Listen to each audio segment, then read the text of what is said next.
सबसे पहले तो ये जान लो कि जनगणना हर 10 साल में होती है, लेकिन 2021 में कोरोना महामारी की वजह से ये 2 बार टल गई। अब केंद्र सरकार ने 2027 की जनगणना के लिए अधिसूचना जारी कर दी। यह आज़ादी के बाद 8वीं और कुल मिलाकर 16वीं जनगणना होगी। इस बार ये 2 चरणों में होगी, लेकिन सवाल है कि इसमें होगा क्या। आइए जानते हैं जनगणना 2027 के फायदे जो बदल देंगे भारत की तस्वीर। पहला चरण मकानों की गणना और हाउसिंग डेटा। दूसरा चरण जनसंख्या की गणना। इसके साथ ही इस बार जातीय जनगणना भी होगी, यानी जाति और उपजाति से जुड़े सवाल शामिल किए जाएंगे।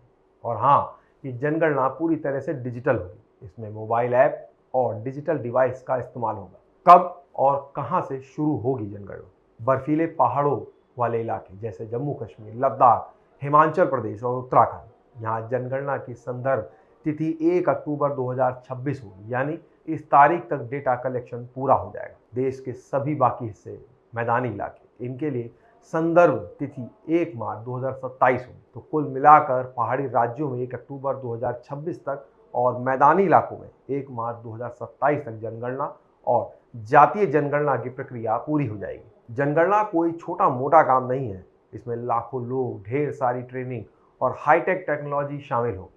चलिए समझते हैं।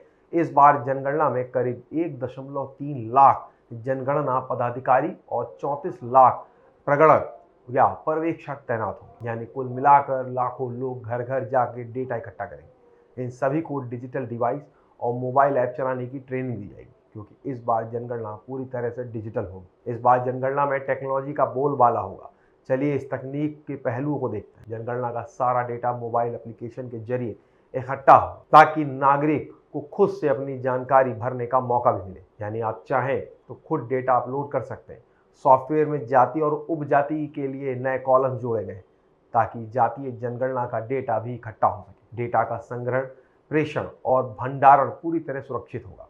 इसके लिए कड़े डेटा सुरक्षा उपाय लागू किए जाएंगे। इस बार प्रश्नावली में जाति और समुदाय से जुड़े सवाल शामिल होंगे। जनगणना के 2 चरण में होंगे। पहला, मकान सूचीकरण और हाउसिंग डेटा। इस चरण में मकानों की गिनती होगी। घर की स्थिति, आवासीय या वाणिज्यिक सुविधाएं, बिजली, पानी, शौचालय और संपत्ति यानी वाहन आदि का डेटा इकट्ठा होगा। तो दूसरे चरण में जनसंख्या की गणना होगी। इस चरण में हर व्यक्ति की जानकारी इकट्ठा होगी, जैसे जनसंख्या, डेटा, उम्र, लिंग, शिक्षा आदि, सामाजिक आर्थिक स्थिति, नौकरी, आय आदि, सांस्कृतिक पहलू, भाषा, धर्म, जाति आदि। इस चरण में जाति जनगणना भी होगी, यानी जाति और उपजाति से जुड़ा डेटा भी लिया जाएगा। जनगणना से पहले जिला, तहसील और थाना स्तर पर तैयारियां शुरू हो चुकी। प्रोफार्मा और प्रश्नावली तैयार हो गई। कर्मचारियों की नियुक्ति और ट्रेनिंग का काम जोर शोर से चल रहा है। डिजिटल डिवाइस और मोबाइल ऐप की टेस्टिंग भी हो रही है, ताकि कोई गड़बड़ ना हो। जनगणना सिर्फ गिनती नहीं, ये देश की नीतियों और योजनाओं का आधार है।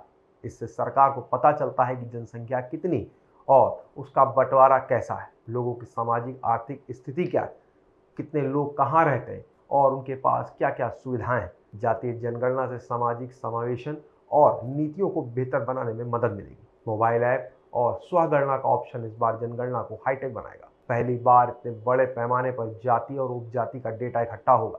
डेटा सिक्योरिटी पर खास ध्यान दिया जा रहा है। तो ये थी भारत की 2027 जनगणना की पूरी कहानी। ये न सिर्फ एक गिनती है, बल्कि देश की तस्वीर को और साफ करने का मौका है।